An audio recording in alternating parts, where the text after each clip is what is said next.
on va parler d'un sujet qui en taraude beaucoup. Publier sur LinkedIn. On sait qu'il faudrait le faire, mais il y a toujours cette petite voix qui nous dit « bah, pas tout de suite ».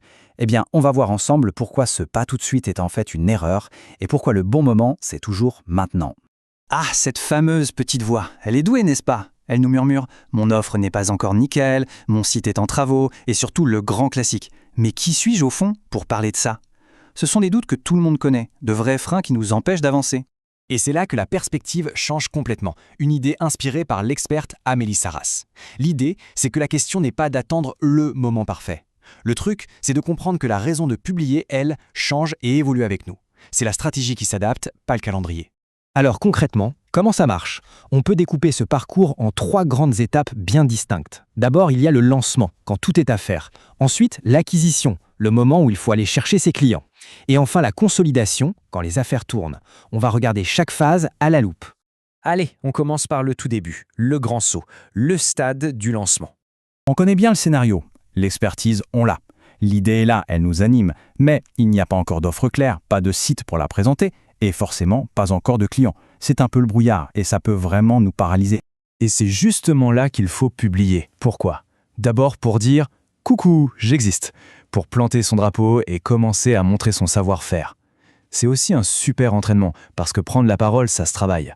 Mais le plus important, c'est de lancer des conversations. Ces discussions, c'est de l'or en barre. Elles vont affiner, tester et même co-construire notre offre avec les bonnes personnes. Et le bénéfice, il est juste énorme.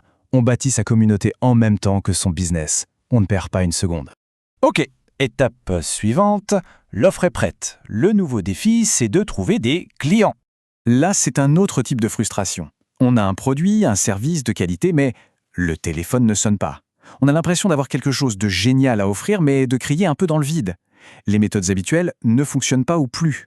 Et c'est là que LinkedIn devient une arme redoutable. C'est tout simplement le moyen le plus rapide et surtout le plus gratuit de rendre son offre visible. Chaque post, ce n'est pas juste du contenu, c'est une porte ouverte. Une chance d'être trouvé pile au bon moment par la personne qui a exactement le problème que l'on sait résoudre. Le gain est évident. On active un vrai canal d'acquisition sans mettre 1 euro dans la pub et sans être limité à son cercle de connaissances. Et on arrive à la 3e et dernière étape. En apparence, c'est la plus confortable. L'activité tourne bien. C'est la situation de rêve pour beaucoup. Les clients arrivent, le bouche-oreille fonctionne à plein régime, l'agenda est rempli, aucune urgence à l'horizon. On pourrait se dire, c'est bon, mission accomplie, je peux souffler un peu sur la communication. Et pourtant, c'est sans doute le meilleur moment de tous pour publier. Pourquoi? Parce qu'on le fait sans pression, on n'attend pas un client dès demain. On peut donc construire sereinement, renforcer sa crédibilité et simplement rester dans les esprits. C'est comme remplir le réservoir pour plus tard. On alimente son flux de prospects en continu pour ne jamais connaître de baisse d'activité. En gros, on assure ses arrières et on arrête de dépendre d'une seule source de clients. Et ce dernier point est crucial, parce qu'il y a un piège énorme.